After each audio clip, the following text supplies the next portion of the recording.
Hey guys, Bear Grylls here with some top desert survival tips about how to stay alive if you're lost or you're stranded in the heat of the desert. I'm here with great buddy, ex-Royal Marine, ex-policeman, one of our filming crew, Scott Heffield. We've been on many adventures over the years. We have learned a lot of these lessons through failure. Here's the sum of all our knowledge.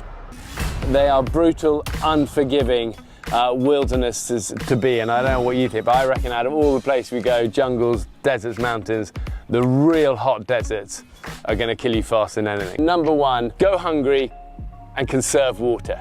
When you eat, that uses up precious fluids. To digest protein takes up water in your body, so go hungry and conserve your water source, whatever that is. And if you're really in trouble and you're well hydrated, you can drink your pee.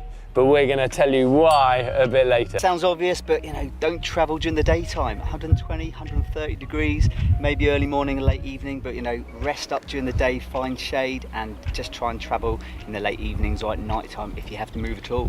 Be caught out in the sun, got to get something on your head. If you've got a baseball cap, great. A big rimmed cap is even better because you want to protect the neck. But if you've got nothing else, a spare t-shirt or jacket or scarf, get it over your head. And even if you can't wrap it around your face, try just to put it baggily over your head so that it shades you and keeps you cool if you can. Got to keep that sun off your head and neck. Hat and glasses. You can get sun blindness just as much in the desert as you can in the snowy mountains. People who are driving across deserts in their cars, just remember, if you ever break down, don't leave your vehicle and try and walk off to get help, because there's so many stories of people doing that and they set off and they think it's only 5 miles to the nearest town and I can take a shortcut from the map. If I cut across the desert here, I'll find the town.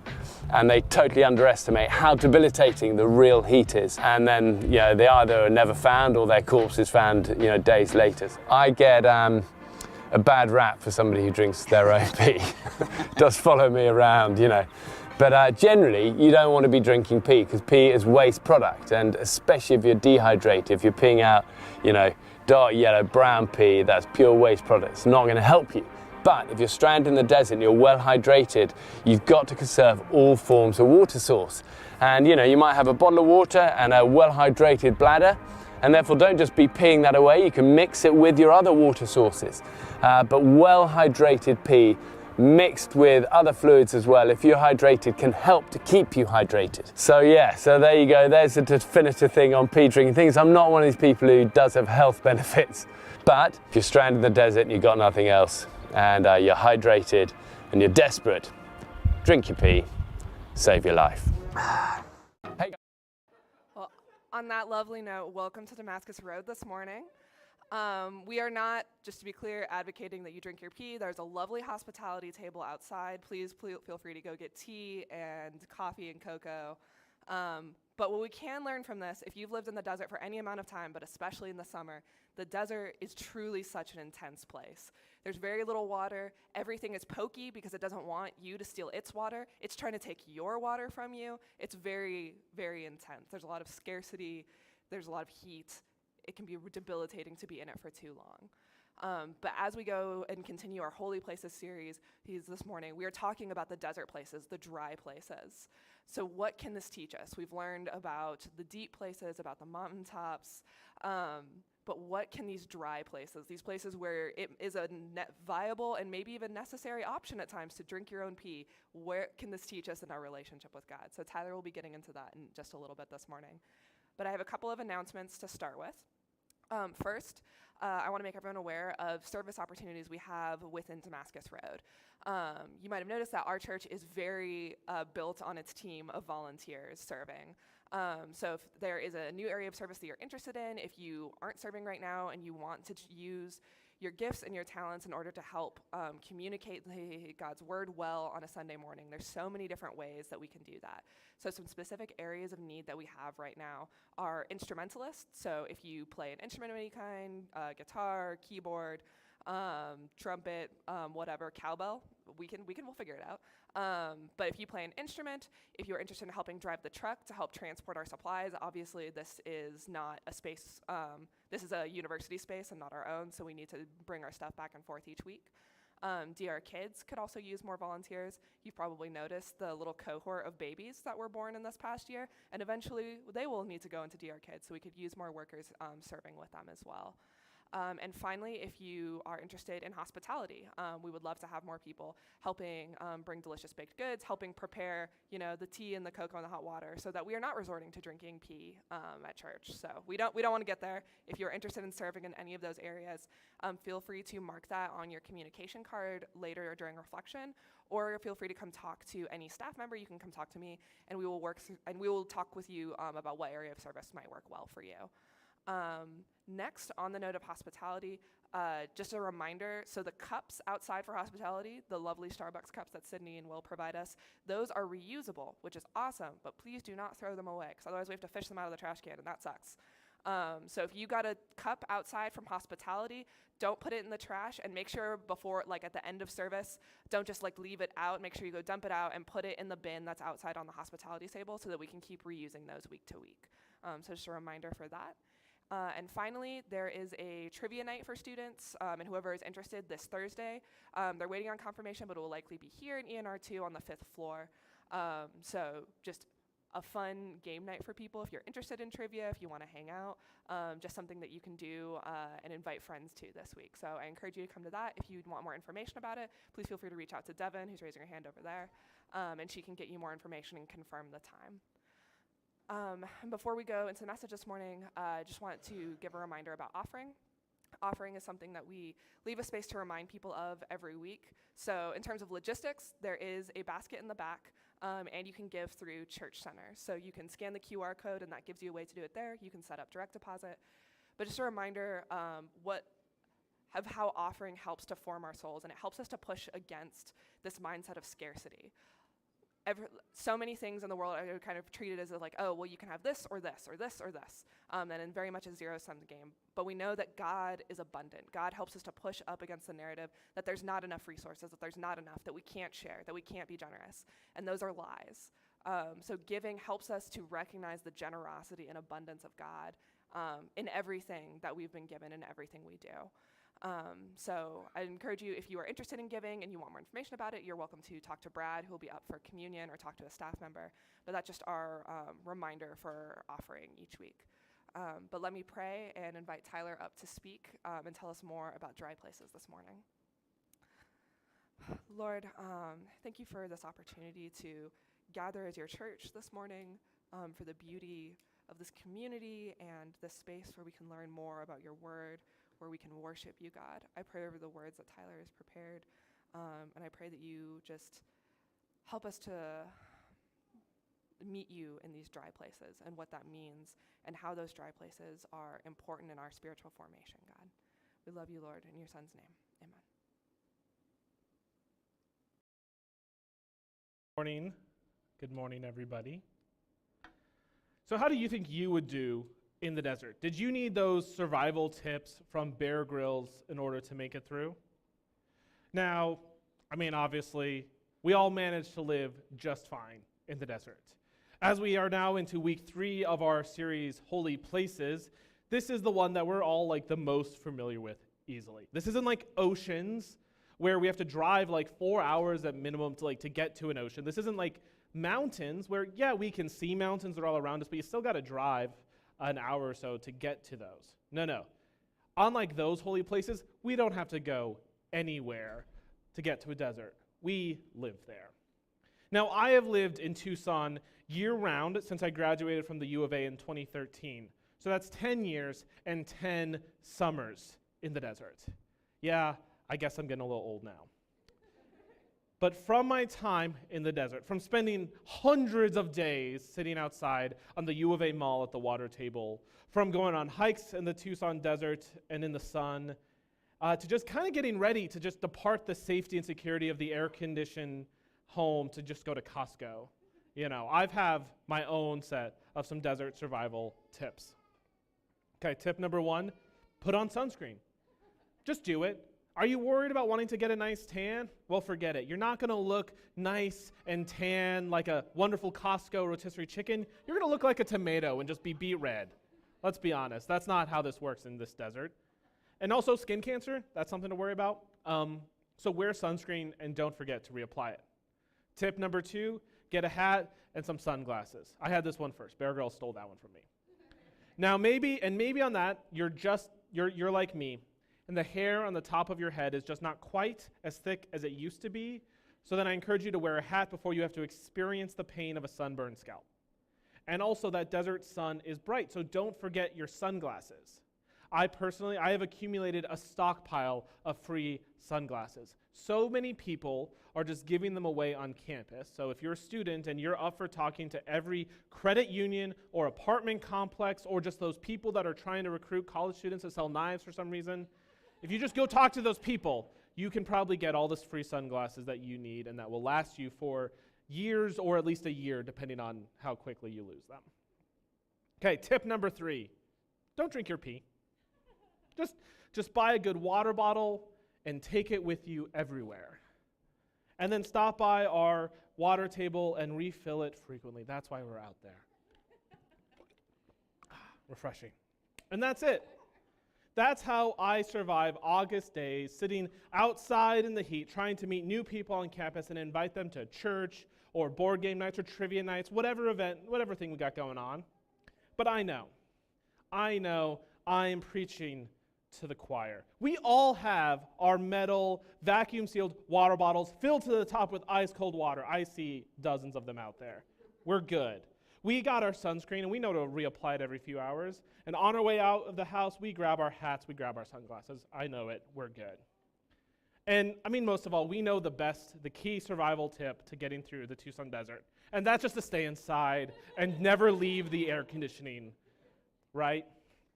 So thank you. Thank you, Bear Grylls, for all of your advice on when exactly is the right time to drink our pee. But we know how to prepare for the desert. We're good. We can survive living in the desert. I think we have proven that. But that kind of also says something right about deserts. They're not nice places, aren't they? Deserts are something to survive or even escape if possible. Deserts are dry places. They're places of scarcity. There's not enough food. There's not enough water. We just want to get through them as quickly as possible. And we experience dry places in our lives as well. These are places where we are experiencing scarcity, where there's a lack of what we think we need or want or desire. And we can go through dry places of relationship, where we find ourselves feeling alone and we just want to find someone to commit to and live our lives with. We can go through dry places of purpose, where we feel like we're just stuck in a meaningless phase of life. And we just want to get through this job, or we just want to get through this degree. We want to get through college, want to get onto something. that has real meaning. Or we can get lost into dry places of security, and when we're suddenly unemployed, or when we have long been underemployed, and we're just trying to get by, we're trying to survive until whatever comes next. There are many, many more dry places that we find ourselves lost in throughout our lives. These are all marked by scarcity, by the lack of something that we think we need to survive or to flourish in this life. They are unpleasant, they are frustrating, and sometimes they're just boring. Like a desert, these dry places are barren, desolate, and they seem to just simply go on forever. Dry places are this uncomfortable in-between. We've left one place behind. Maybe that was a good place, maybe it was a bad place. But we've not yet arrived at whatever it is that comes next. They seem endless. They seem like they can go on forever. And we just want to get through to whatever comes next. We just want to get to where we think we expect to find more, where we can find abundance, out of the desert and into the land flowing with milk and honey. And the Bible is full of dry places, both metaphorical and literal. Moses is lost in a desert. The Israelites wander in the desert. Jesus is tempted by Satan in the desert. The biblical story just keeps going back to the desert. Time and time again, God's chosen people find themselves in these dry places, and they don't get through them quickly. Instead, they spend weeks, they spend years, or even decades wandering through dry places. But we can find something unexpected in these stories, because these are not merely stories of survival or of getting through the desert. These are stories of God preparing God's people as God leads them into the desert, meets them, cares for them, and in the desert, God forms their identities. In these dry places, God prepares them. And what if God intends to use these dry places to prepare us as well? What if this dry place that we are in is not an accident? What if it's not something just to survive, something to escape from, but is instead a place to dwell in and to sit with God as God forms us into who we are made to be? So let us sit with that question this morning. Let's ponder that. Let's consider whether that could be true. We have sailed into the deep places where God calls us. We've climbed the high places with God, where God meets us. Now let us stop and sit in the dry places. Let's dwell in the desert with some biblical desert dwellers and ask if this really can be the place where God forms our identities and prepares us for the good things that God planned for us so long ago. One of the most famous Bible characters is also its most prolific desert dweller, Moses. Born to Hebrew slaves but raised in the palace by Pharaoh's daughter, Moses grew up in Egypt, split between these two identities of prince and pauper, of Hebrew and Egyptian. And this tension between his dual identities came to a head in an event that we can read about in Exodus 2. Many years later, when Moses had grown up, he went out to visit his own people, the Hebrews, and he saw how hard they were forced to work. During his visit, he saw an Egyptian beating one of his fellow Hebrews. After looking in all directions to make sure that no one was watching, Moses killed the Egyptian and hid his body in the sand. The next day, when Moses went out to visit his people again, he saw two Hebrew men fighting. "Why are you beating up your friend?" Moses said to the one who had started the fight. Well, that man replied, "Who appointed you to be our prince and our judge? Are you going to kill me just like you killed that Egyptian yesterday?" Then Moses was afraid, thinking, "Everyone knows what I did." And sure enough, Pharaoh heard what had happened. He heard what Moses had done, and he tried to kill Moses. But Moses fled from Pharaoh and went to live in the land of Midian. Moses knows he's a Hebrew. He's trying to identify with the other Hebrews, and he goes out to visit them one day. But apparently he's not very aware of these awful conditions that they're living under, because he is shocked and horrified. And in that, he acts impulsively. He kills the Egyptian, seemingly forgetting that as an Egyptian royal, he probably had authority and other power to have done literally anything else that could have helped the Hebrews without murdering a man. He's torn between these identities, and he finds himself without really any identity. The Hebrews certainly don't see him as one of them, and after his moment of forgetting his Egyptian identity, they're rid of him as well. So Moses flees into the desert and to the land of Midian. Now, Moses' story is retold in Acts, and thanks to Acts, we learn a bit more of his situation. Acts is in the New Testament, so Acts was written in Greek originally. And the Greek word that Acts uses to describe this place of Moses' exile is eremos. And eremos has a lot of possible definitions. Desert, deserted place, desolate place, solitary place, lonely place, quiet place, and wilderness. Sometimes in English we will read wilderness or solitary place or desert, but it is all the eremos. And I want us to pay attention to that because it'll help us to recognize that there are more stories that are connected by this eremos than we may realize. Exodus does not tell us that Moses is in a desert, but from Acts we know that it is eremos, and we know that Midian is dry and arid. This is another eremos. If you're familiar with the story, then you know what comes next. Moses encounters God in a burning bush in Exodus chapter 3. So we read, "One day Moses was tending to the flock of his father-in-law Jethro, the priest of Midian. He led the flock far into the wilderness and came to Sinai, the mountain of God. There the angel of the Lord appeared to him in a blazing fire from the middle of the bush, and Moses stared in amazement. Though the bush was engulfed in flames, it didn't burn up. 'This is amazing,' Moses said to himself. 'Why isn't that bush burning up? I must go see it.'" And this iconic encounter with God sets the stage for the rest of this epic Exodus story. From the burning bush, Moses is sent to liberate the Hebrew slaves and lead them from Egypt to the promised land. There he will bring plagues down upon the Egyptians. Moses will part the Red Sea. He will receive the law from God, the terms of the covenant between God and God's people that will shape the identity of these people for millennia. But sandwiched in between Exodus chapter 2 and Exodus chapter 3 is something critical, something that doesn't make it into those high points of the story. But it's the only reason that this burning bush is able to happen in the first place. From the book of Acts, we also learn that Moses was 40 years old when he fled into the desert and that he was 80 years old when he encountered the burning bush. This means he spent 40 years dwelling in the desert. That's 40 years between fleeing Egypt and finding God in a flaming shrub. What an incredibly long time. What's the longest that you've ever dwelt in a dry place yourself in the past?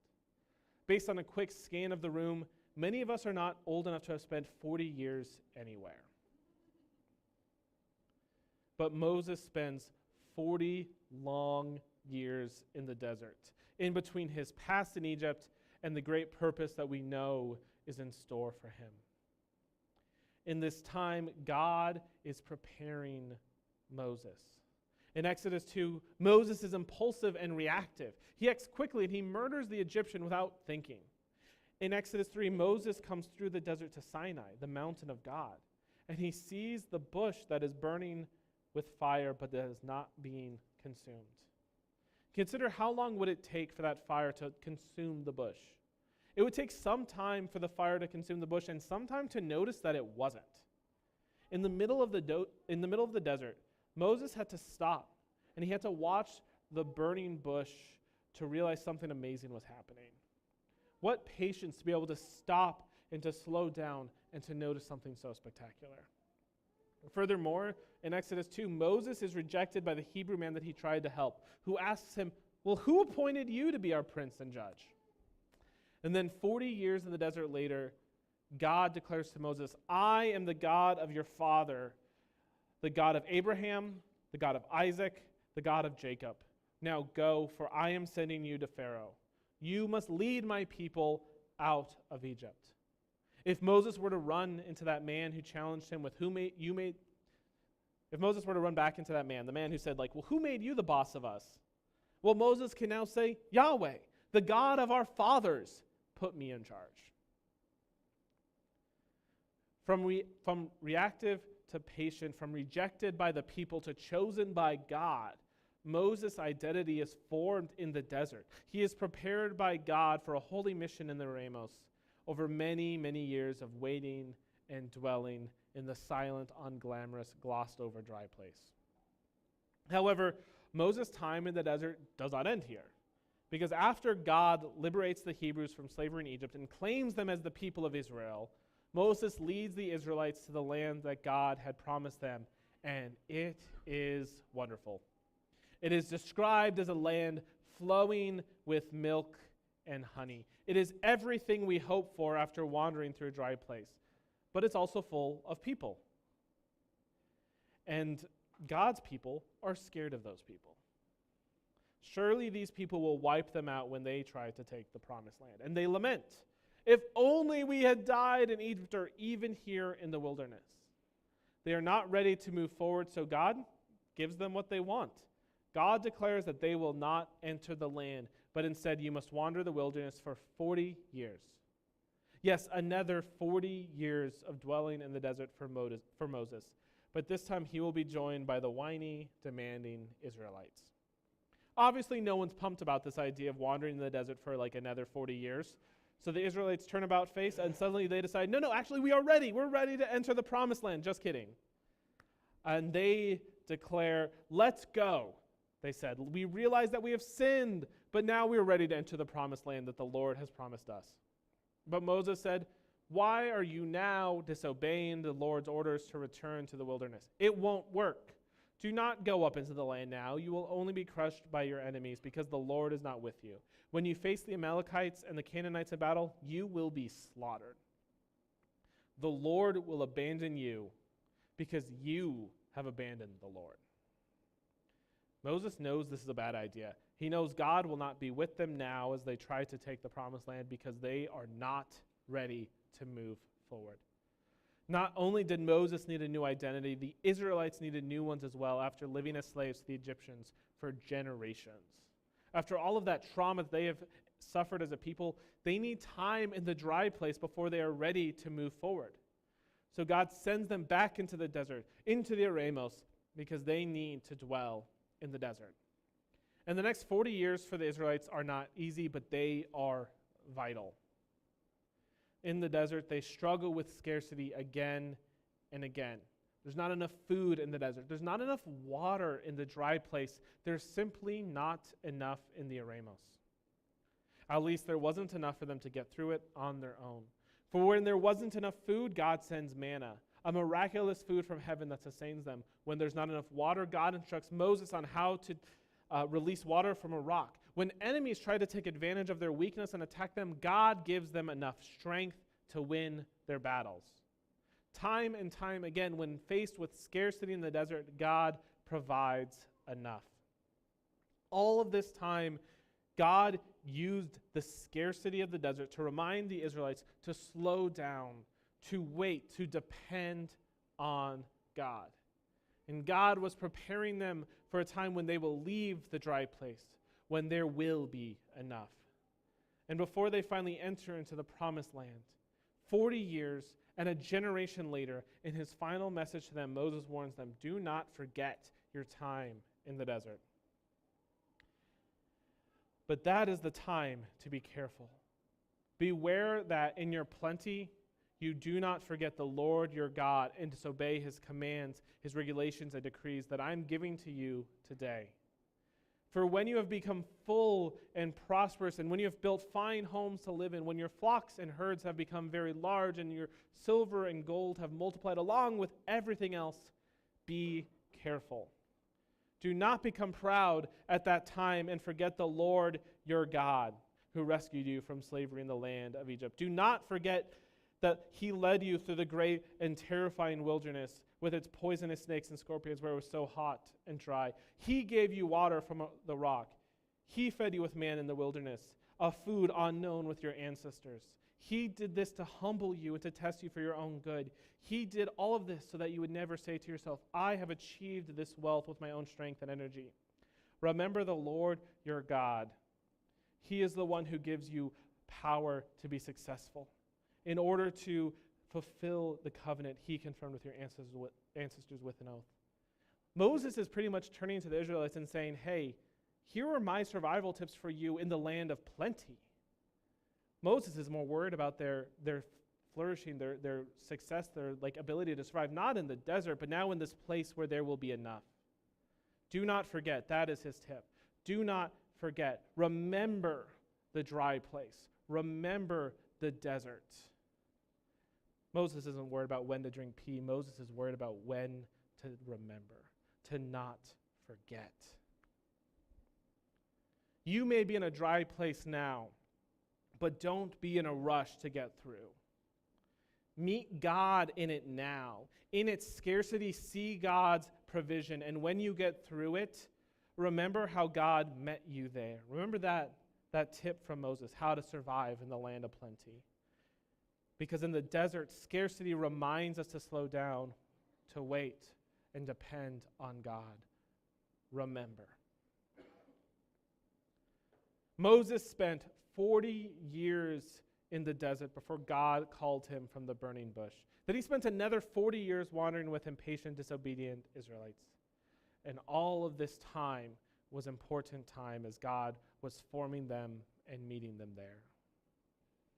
40 years may seem excessive, but it's important to understand desert time is not wasted time. God is not wasteful.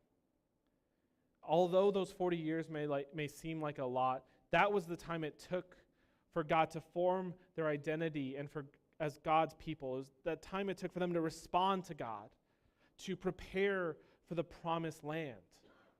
And our desert time is not wasted time either. The time we spend in dry places is the time that God is using to shape us, to grow us, to prepare us for the good works that God has planned for us. But our time in the desert of the Bible and these Bible stories, it does not end here with entering the promised land. You may have caught on from the last couple of weeks that these places of significance, that these sites of meaning from those chaotic waters to the divine mountaintops are places where Jesus goes to. Jesus walks out onto the waves and calms the storm. Jesus leads his disciples up to the mountain, and then he meets them in the valleys as well. And Jesus also, he too wanders in the wilderness. He too dwells in the desert. But in the desert, Jesus is not alone. In Matthew 4, we read, "Then Jesus was led by the Spirit into the wilderness to be tempted by the devil. For 40 days and 40 nights he fasted and became very hungry." Jesus is led into the wilderness, or again, into the eremos, where he spends 40 days fasting and hungering. Now, why should Jesus need this time in the desert? He's not like Moses. He's not fleeing from sin, or he's not like the Israelites who were fearful and still not able to trust God. Unlike Moses and the Israelites, Jesus knows who he is, right? Yet there in the desert, he is met by the devil who targets his identity directly. "If you are the Son of God," the devil repeats to Jesus again and again. If that is true, if that is who you are. And each time, Jesus responds to the devil with the truth of Scripture. Each time, Jesus reasserts his true identity as the Son of God. It's easy to read this passage and think that Jesus is at his weakest. He has been fasting for 40 days. He's been in the desert for 40 days. He must be physically weak and exhausted, right? It is a testament to his divinity that he resists the devil. But what if that's not the case? What if it's not the case that this is actually Jesus at his weakest? Because if God used the desert to form Moses, if God used the desert to prepare the Israelites, then maybe the desert isn't a place of weakness. Maybe the desert is a place of strength. Being in the desert usually seems like a curse, but the Bible reframes that narrative. God intentionally sends us into the desert to form us and prepare us for the good works that God has planned for us. Our identity is tested in the desert as the desert strips away the false props of ourselves. It leaves us only with only who we are before God and in God. There is not enough except with God. As in the desert, scarcity reminds us to slow down, wait, and depend on God. When we picture monks, we picture them in their brown habits, living and working around like a simple pastoral monastery. But the Christian monastic tradition began back in the Egyptian desert. It began with the desert fathers who fled civilization, who fled abundance for the dry place of not enough, where life took discipline and intentionality, where scarcity led to trust. They fled the dangers of enough for the refuge of the desert. They were imitating Jesus, who battled the devil in the desert because they believed the desert is where we do battle with the father of lies. They were picking the home turf. They're picking where they want to have this battle. They picked the desert. For the desert fathers, they recognized that value of the desert as a place of trial to battle our inner and outer demons. The monastic desert was a frontier territory, sort of spiritual liminal place between the everyday and the spiritual world. And for the desert fathers, the in-between nature of dry places was not something to frustrate them, but instead something of significance for their inner lives with God. If you came to Momentum last fall, you heard us talk about Evagrius Ponticus, a desert father from the 4th century who wrote Talking Back, a monastic handbook for combating demons, a complex and thoughtful work on how we fight back against the devil through focusing our thoughts and our minds on God, allowing God to fill our lives with truth. He understood a simple truth about the desert. When it's barren, all you can think about is the one who creates life. So it seems that Jesus was not at his weakest in the desert, but that in the midst of the dry place, that is where Jesus was closest to God and most secure in his identity as the Son of God. In fact, we see Jesus return to the desert again and again throughout his ministry. Remember what I said before about the Greek word eremos and the different definitions and the translations that we can find for it in our English Bible. Desert, deserted place, desolate place, solitary place, lonely place, quiet place, wilderness. Those are all ways the translators make sense of that word for us today. The 40 days Jesus spends in the desert being tempted by the devil is in the eremos, just like for Moses and for the Israelites with their 40 years in the eremos. For Jesus, the eremos is not only a desert, it's a solitary place. It is a place where Jesus can be with God and can be strengthened by God's presence. Where else does Jesus go to the eremos? When Jesus goes to lonely places to pray, that's eremos. When Jesus withdraws to the desolate place to rest, that's eremos. Over and over, Jesus returns to the eremos, to the lonely place, to the quiet place, as a habit and as a practice that grounds him and centers him. Both Moses and the Israelites also encountered God in dry and desolate places in the eremos. What's different between their lives and Jesus is that Jesus is so incredibly intentional about not just happening upon an eremos, but about structuring his life around having a dedicated eremos space. Rather than fleeing from the desert, Jesus retreats to the desert. Just as we see how God uses the desert to prepare and to form the identities of Moses and the Israelites, we too can reorient our relationship with the dry places in our lives and recognize them as a place for our own formation. We can learn from Jesus' practice, and we can intentionally return to the eremos, to the desert, to the dry places. First, recognize the desert you are in. Our deserts feel like places of scarcity. They're places where we feel as if there is not enough. They are the in-between places where we are anxious to pass through and onto whatever it is that comes next. They're the unglamorous chapters between Exodus 2 and Exodus 3, the 40 years of quiet, patient silence. It's where we are called to be with God and to be formed into the way of Jesus. And we may even need to choose the desert for our own growth and ability to center on God. We don't have to rush through the desert to the next promotion, the next job, the next adventure, the next relationship, whatever the next thing is. But if we if we don't take the time to look internally and to let God shape us in the desert, we then won't get the most out of those good things. We won't remember and enjoy those good things that we've been looking forward to. Second, consider how you can intentionally return to the desert.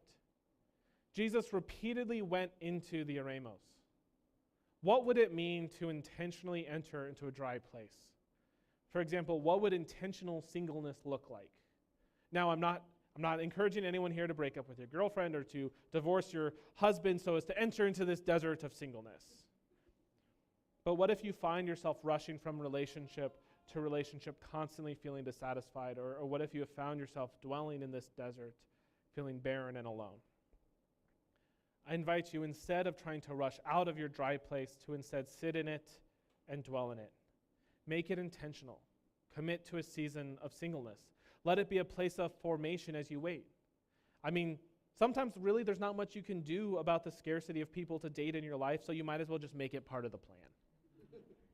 Or what if you were to intentionally wait for children and enter that dry place for yourself? I know my parents, after my older sister and my older brother were born, they still wanted another child.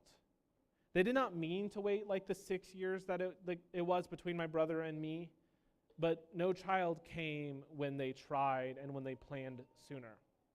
That was a dry place for them. But it was one where God did important work in forming their marriage and my family. The scarcity left room for my dad to be vulnerable and to tell my mom honestly that he could handle coming fourth, but he couldn't handle coming fifth. And that space allowed my mom to hear that and to reorient her identities as a wife and as a mother, and to reprioritize my dad and their marriage and their life. Together they committed to being in a dry place. They never knew if their family would grow again, and they would be content with whatever they had. And that would have been okay. Now, obviously, I came along just a few years later, just a little more, a little bit longer of a dry place than they expected, but I think that also highlights something important about dry places that I want to remind us about too. We don't control our dry places. And even accepting those dry places doesn't really guarantee that we're going to get through them, or at least not get through them in the way we expect. But with God, we can come to a new understanding of enough, even among scarcity. We can find manna in the desert and peace like Jesus. For in the desert, scarcity reminds us to slow down, to wait, and to depend on God. And third, although the desert is a place where God prepares us, you can also prepare for the desert. I invite everyone to engage in desert practices. These are practices of self-denial, practices of abstinence, and intentional scarcity. Silence and solitude, for example, those are a desert practice. Fasting is another. And I want to focus on that one, fasting. Because for the last few weeks, we have been fasting together as a community each Wednesday. And we've started small, just like one day from like 9 a.m. to 6 p.m. And although some of you may have felt ambitious and gone for something longer than that, but now as a community, I want to invite us, I want to encourage us to take that next step together. You see, it just so happens that this Wednesday is the very first day of Lent. Lent is a season of preparation before we get to Easter, which is the day that we celebrate, that day that we remember Jesus' resurrection and the new life that we receive through him. We remember, just as Moses encouraged the Israelites to do upon entering the promised land, to remember the desert. And Lent, just so happens to be, Lent is 40 days long. Just draw your attention to that fact. We've had 40 years, periods of 40 years. We've had periods of 40 days. This is very intentional. This is the Bible telling us to pay attention, to recognize that these are connected. These are stories of preparation, of waiting on God. So Lent is another 40-day story that we can enter into. This intentionally roots us into Jesus' 40 days of fasting in the desert. It roots us into Moses and the Israelites' 40 long years in the wilderness. So as part of the preparation, it is a common practice to give something up for those 40 days of Lent. For example, I know people who give up sugar in all forms. Now, that is a good practice, but that's not exactly what I'm challenging us to do here. I want to encourage us all to take that step beyond simply abstaining from something. And instead, I want us to enter into a desert ourselves. By fasting, we will train ourselves to rely on God, to deny ourselves in favor of the identities that God gives us, because when it is barren, all you can think of is the one who creates life. Fasting also reminds us that our bodies and our souls are interconnected as a physical practice with deep spiritual impact. So let us choose to fast, as Jesus did in the desert. So for the next 40 days, we will fast together as a community. Now, to be clear, you do not have to do this fast. We're not going to check in on you and kick out someone who eats on a Wednesday. Not the deal. But I do want to encourage us. We really want to encourage everyone who considers this their community, who's a part of our church family here, to take part in this. We feel very strongly that fasting is a part of the way of Jesus, and that if we can do it together, we can encourage one another, we can grow in our identities as children of God and as brothers and sisters in Christ, just as Jesus did in his desert dwelling. So the plan is we will fast 2 days a week, Wednesday and Friday, from sundown to sundown. This means that you have dinner as normal the day before, and then you fast until dinner on Wednesday or Friday. And fasting means not eating and using that time to pray instead.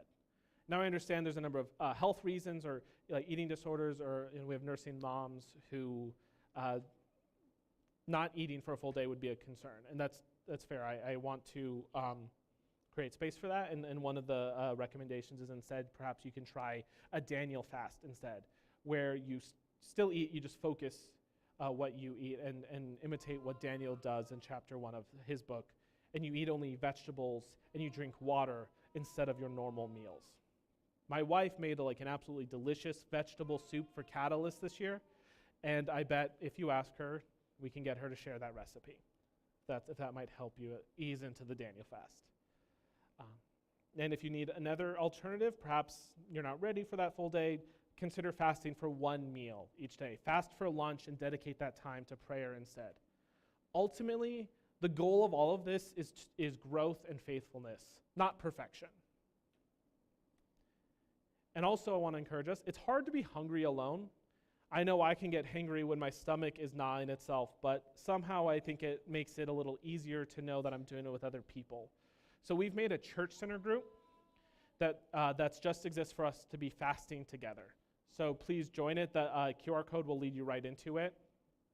So let's just leave that up for a bit so people can join it.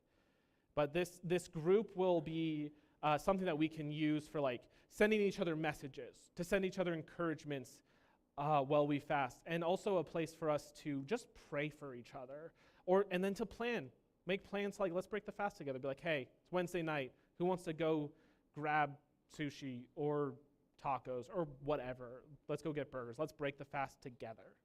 So I encourage you to join that. You can use the QR code on the screen, and also if you want to come back later, go into Church Center. If you go under the More tab, there's you can go into groups, and then under unique groups, there's fasting together. So I encourage you guys to find it, to join it. If you have trouble finding it, mark it in your response card later, and I'll send you the link directly. I just want to give people a chance to join it and encourage you to take part. And I want to invite us, because we can grow not only in our identities in Christ, but in our community and our relationships with one another as we enter into dry places together with intentionality this season of Lent. And now let us end with a final reminder and encouragement. First, I want to remind us, and I want us to remember, that desert time is not wasted time. Our God is not wasteful. This dry season, no matter how long and endless it may feel, no matter how barren and scarce it may appear, is a time for God to meet us, to shape us, and to form us. Desert time is not wasted time, but is intensely purposeful. And as for the encouragement, I have been in this desert, I've been in the Sonoran Desert since 2009, and God has taught me something miraculous about deserts in those years. A desert is a place of scarcity, where everything has learned to use its limited resources with great care and jealousy. Like Megan was saying, nothing wants to give us its water and everything wants to take ours. Just like time, nothing is wasted in the desert. Every resource is precious and scarce. It's all so necessary for survival. Deserts are a place where something like beauty, which is wholly unnecessary for survival, would feel like such a frivolous use of those limited resources. Beauty amongst scarcity surely feels like a waste, right? But all around us is such beauty. Our desert, we live in a desert that is full of colors, that's full of life and abundant beauty amongst scarcity. I want you guys to recognize that and appreciate this place God has placed us is so miraculous.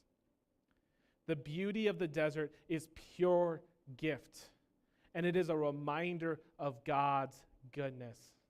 In fact, I'm so moved by God's gift that I have a tattoo of our desert on my arm to point me back to the beauty of creation that God has given to us, that has placed me in, to remind me of that gift. Now, if you want to know, Tyler, why is it inside a whale? You'll have to ask me that later. But that is what I want to leave you with. When you find yourself in a dry place, wandering for what may feel like 40 years or 80 years or even more, when it may feel barren and desolate and empty and hopeless, it is not. With God, our dry places are both purposeful and beautiful. And with that, please pray with me. Dear Heavenly Father, I thank you for this space that we gather. I thank you for this desert place that we can sit and dwell in. Thank you for the abundant beauty all around us in this place of scarcity. And wherever we're at in our lives, whether we are in a dry season or not, a dry place or a place of milk and honey, as the promised land was so described, help us to remember you, to lean on you, to rely on you, to depend on you. As you form us, Lord, as you shape us, Lord, as you do that hard work, Lord, of softening our hearts and getting us to respond to you, Lord. That you're patient with us, that you let us take 40 years if that's what it takes, Lord. That you are there still, faithful to us, Lord, caring for us, providing manna, releasing water from rocks, Lord, as you did in the desert with the Israelites. Help us to be secure in our identity, Lord, as children of God, as your children that you care for. So as we walk through a dry place, Lord, as we dwell in the desert, Lord, I just give us to you, Lord, and I ask for us to remember you, to praise you in that. And all that, Lord, I give to you. In your holy name I pray. Amen. I want to invite us all. We're going to take a time to reflect, and we're going to start with some time of silent personal reflection. There will be some music playing, and this is a time to just sit and dwell, to not rush through into the next thing we have, to the next event, to the next program, but instead to sit in this moment and let the Spirit be present to open our hearts and minds to what God is saying to us in this moment, how God might be challenging us to respond in this moment to the message, to what God is saying to you in this time. So I'm going to invite us all to sit. We're going to sit and listen to this music. We're going to dwell in this place. And during that time too, it may be helpful to direct some of that. If you need help for directing that, we have responses. We have a response card that you can fill out. There'll be another QR code on the screen or on your medians, if you grabbed one coming in, that can just direct you to that response card. Is something where you can kind of commit to. If you need help, you're like, hey, how do I want to respond to this? What do I want to internalize? What's a practice, something I can do this week, intentional to direct myself? And that's also a place where if you're visiting or you're new and you want to kind of get information about things, or you want help joining the church center group, or any number of things, you fill out the response card, and you can also share your information with us, ask us for information, or be invited into things through that as well. So I want to invite you all, encourage you to do that, take part in that, just as these next few minutes as the music plays and we dwell in this dry place right now.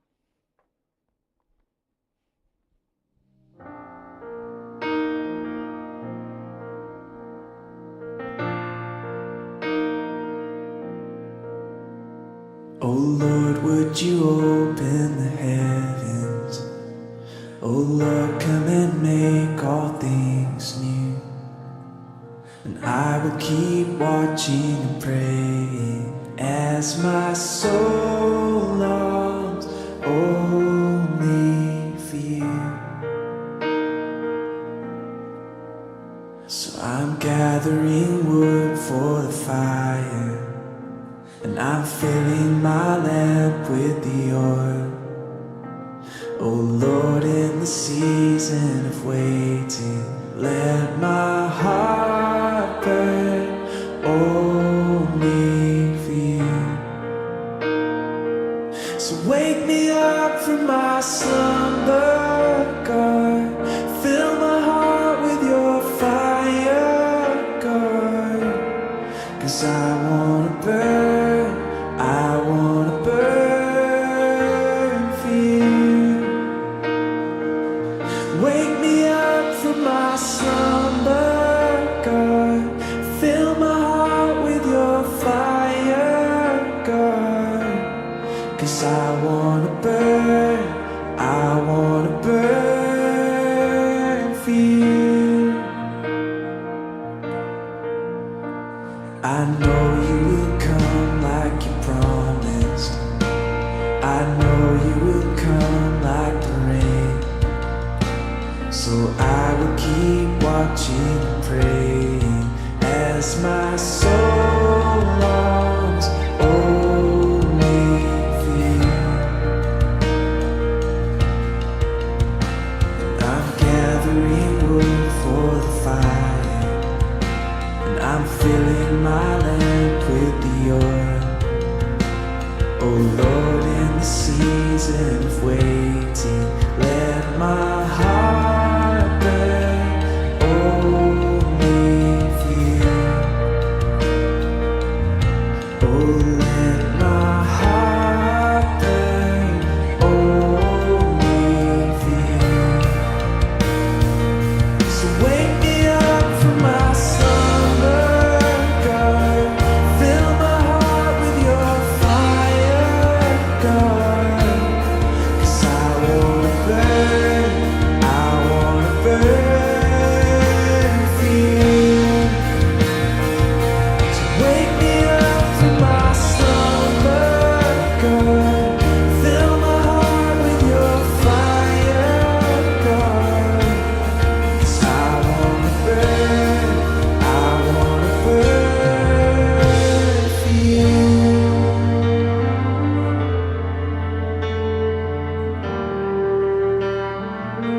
Let me burn for you.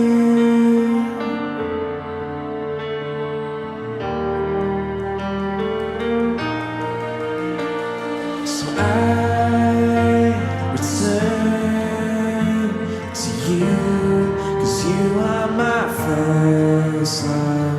I return to you, 'cause you are my first love.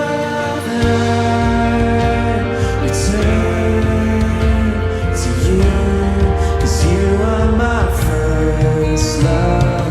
And I return to you. Wake me up from my slumber, God. Fill my heart with your fire, God. 'Cause I wanna burn for you. So wake me up from my slumber. For our reflection activity, I'm going to kind of take part in today, wanted to work together on memorizing some scripture. Well, we have done this before. I know this may still feel awkward and new, and I know for some of you too, this has been was in the fall, so maybe very new and awkward, but I do think this is well worth it. And my hope with us during this time is that when we are fasting together, this is a verse that's something that you can remember, something you can focus on, something to be encouraged by. So we're going to take some time to work together on memorization. And kind of the trick, kind of what we're going for here in this kind of process we're going to work through together, is to kind of plant the information in as many places as possible. Think of like a squirrel hiding its nut in all the trees of the forest. The more trees that you can store it in, the more likely you'll remember where you hid those nuts. So many of us, I think, are used to mainly memorizing, kind of like looking at our eyes and like maybe just like repeating it a bunch of times. But really, that's just one tree. So we're going to instead use different parts of our brains and our bodies to help store this information more effectively, give us something to help us remember the passage. So today we're going to work together on memorizing Psalm 73, verses 25 through 26, and which will remind us, as a verse to help remind us that even when we feel weak, God is our strength. So first we're going to get this information into our ears. I want you to listen to this verse without looking at it. You're just going to listen, because we're trying to transcribe written information into oral information. The scriptures were passed on orally for most of history, and people would memorize entire books just to share those and pass those on to the next generation. So it worked pretty well for them. So I'm going to read it. I'm going to read the verse to you, and I just want you to listen very carefully, and I'll read through it twice. Psalm 73, 25 through 26. Whom have I in heaven but you? I desire you more than anything on earth. My health may fail and my spirit may grow weak, but God remains the strength of my heart. He is mine forever. Read it again. Whom have I in heaven but you? I desire you more than anything on earth. My health may fail and my spirit may grow weak, but God remains the strength of my heart. He is mine forever. Okay, next, let's say the verse out loud together. Try to imagine breathing these words in and out and get them into your lungs. Then again, we'll read through this twice together. So, get the verse up on the screen. Whom have I in heaven but you? I desire you more than anything on earth. My health may fail and my spirit may grow weak, but God remains the strength of my heart. He is mine forever. Whom have I in heaven but you? I desire you more than anything on earth. My heart may fail and my spirit may grow weak, but God remains the strength of my heart. He is mine forever. Okay. Now let's try to get this verse into our minds with details. I invite you to try to visualize what's happening in the passage, or to think of it like, since it's a psalm and it would be meant to be sung, so look at it and give it a tune. What would be the tune to sing it to? Imagine the musicians leading the church together in worship, and maybe this is a congregation that's quite hungry and tired from fasting. How are they feeling? How can they be encouraged by this passage? And so take a minute to think about the tune, or take a minute to kind of draw a sketch things out in your journal of just kind of the images of the passage. It doesn't have to be a good sketch. You don't have to share this with anyone. We're not judging it. It just has to help you kind of remember it. So I'll give us about a minute to kind of sketch it out, to write the music to the psalm, perhaps, if that would help. So we're going to have the verse back up and just take a minute to put the details of it in our minds.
So now we're going to use our bodies. Muscle memory is very powerful. It's proven that we remember things better when we're moving. So we're going to say it, we're going to repeat it another 2 times together, but we're going to do it slowly and give us space. I invite you all to wiggle around, to dance, to make up choreography or actions to go with the verses. Act out being weak and then strengthened by God, or just like walk around if you feel too silly, but I invite you, don't worry about feeling silly. And let's read it together. And again, I invite you to stand up so that you have space. And to intentionally call everyone stand up. And don't worry about it, especially if you're in the back. I'm the only one who can see you. So invite our people up front to maybe help really put some body into this, so as to encourage the people behind you to not worry so much about looking silly. So let's read it. We'll read it twice. So I'll give you a second chance. You don't have to kind of figure it out. Okay. I had an idea for this. I don't even remember my own ideas. Whom have I in heaven but you? I desire you more than anything on earth. My health may fail and my spirit may grow weak, but God remains the strength of my heart. He is mine forever. Okay, let's do it again. Do it one more time. Whom have I in heaven but you? I desire you more than anything on earth. My health may fail, my spirit may grow weak, but God remains the strength of my heart. He is mine forever. Okay. Y'all did good. Don't worry about it. Nobody looks silly. You all look dashing and charismatic. Now for our last activity, we're going to get into pairs, and we're going to just take some time with each of us, take one verse of the two, of 25 and 26. We're going to take a verse, and you're just going to go back and forth saying your portion of the passage without looking at it, or that's kind of the goal. If you need to, especially at the beginning, if you need to read the whole thing, go for it. That's okay. But we just want to try to go back and forth a few times until like both of you can say your portion of the verse without looking. And we're going to take about 5 minutes to work on this. So go ahead, and at least we'll have part of the verse memorized. We'll get started. So will be a timer on the screen. We'll just do this for 5 minutes, working with a partner.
thank you.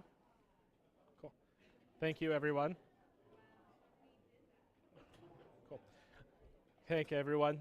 Thank you for engaging with that. Thank you for taking some time to, start practicing memorizing that verse. And I want to encourage you, we're not encouraging people to fast or memorize verses to be legalistic, but because we do believe these are practices that help us to kind of combat the sinful nature, the lies of the devil, and help us instead take small steps towards God, towards that flourishing life that God calls us to. So I encourage you. I don't expect that everyone here is like, you got it, you nailed it, you're done, you got this verse locked in. No, take some time, go back to it, write it up on the screen or the mirror on your room or your bathroom or something. Just help yourself remember it, and just keep coming back to it. But I hope that when we're fasting and if in your moments of deep hunger pang, maybe remember this verse. Remember that my health may fail, my spirit may grow weak, but God remains the strength of my heart forever.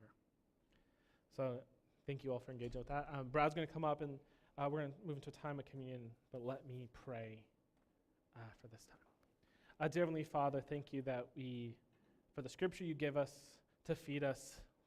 Thank you for the power of the minds that you've given us, that we can remember these things and help us to focus our minds on you, Lord, when we are hungry and feeling weak, when our health has failed us, when our spirits grow weak, Lord, you remain the strength of our heart, Lord. Help us to desire you above all else on earth. In your holy name I pray. Amen.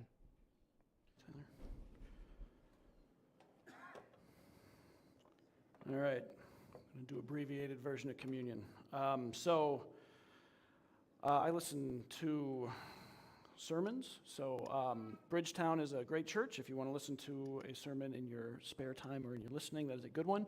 One of the things they did recently, this is in, I think, September of last year. It's their Vision series. It's very similar to what Tyler talked about, but this was with an example with David. It talked about, the fairly well-known story of when he brought the Ark of the Covenant into Jerusalem. He's dancing in kind of his underwear, and his wife, who is Saul's daughter, looks at him with contempt. So that's probably the part people know. What the message was about is that was right after he spent 7.5 years where he couldn't get into Jerusalem because there was one of Saul's sons, and what would be a traditional heir was occupying Jerusalem. So this is after that. He's bringing the Ark of the Covenant back, and kind of what he talks about is, what does David do in his first term in office, right when he gets there? What's his main platform? And if you read through that, and I encourage you to do this, it's in 2 Samuel and 1 Chronicles. The thing he does is he brings the Ark of the Covenant and he sets up a tabernacle in the middle of Jerusalem to be a house of prayer. That all this time that he spent dreaming up what his platform was going to be, the result of it was, hey guys, we should pray. we need to come back to God being the center of our lives. It's not a big military campaign, and he committed to it to the extent where he employed all kinds of new people. He took the money from the treasury and said, we're going to have nonstop worship and prayer in this tabernacle. And then right after that, he starts talking about how, hey, I want to build a temple, and God tells him no. That's how he cared about this so much that's what he did. And it's a little hard to follow, but it's a lot of scholars believe that he continued that through his entire reign, that there was always a worship service, always this house of prayer, and that's what defined Israel under David's reign, which is kind of gets to this is the king, the man after God's own heart. What did that mean? He did kind of some bad stuff, but he got this thing very right, and he depended on God, and kind of brought the Israelites to prayer and had that be their defining thing. So, and it kind of at the beginning of that story, Saul had abandoned the Ark of the Covenant. He just left it in a foreign land. So when David's bringing it in, he went and got it. He had to go find it and bring it back and kind of bring Israel back to God and having God's presence at the center. And kind of the story of Saul is what happens to a lot of us. He kind of started his reign very dependent on God, and then things went well, and he was I'll just leave the Ark of the Covenant out there. I don't need God now. I'm doing things well on my own. And kind of what we do with communion and with what Tyler talked about going back to the desert places, is remembering that we are dependent on God, that we need him. We need him when things are bad, and that's easy to understand because we don't have much around us in the desert, but we also need him when things are good. And that's why we have practices like communion and like fasting to remind us that we need God. So I said I was going to go shorter. I didn't. I apologize. So I'm going to read the accounts in Matthew when Jesus gave this practice to his disciples, which has then been passed down to us. It reads, "While they were eating, Jesus took bread, and when he had given thanks, he broke it and gave it to his disciples, saying, 'Take and eat, this is my body.' Then he took a cup, and when he had given thanks, he gave it to them, saying, 'Drink from it, all of you. This is my blood of the covenant, which is poured out for many for the forgiveness of sins.'" So we're going to take communion during worship. There's some on each side. I believe gluten-free over here, and you can do the cup and cracker version if you want as well. Thanks, everyone. And I'll pray and invite the worship team up. Dear God, I thank you for being here with us, God. I pray as we enter a time of worship, Lord, that your presence would be here with us, Lord, as we praise your name. I pray that our hearts would be focused on you, God, that distractions would melt away, Lord, and it would be a time of communal worship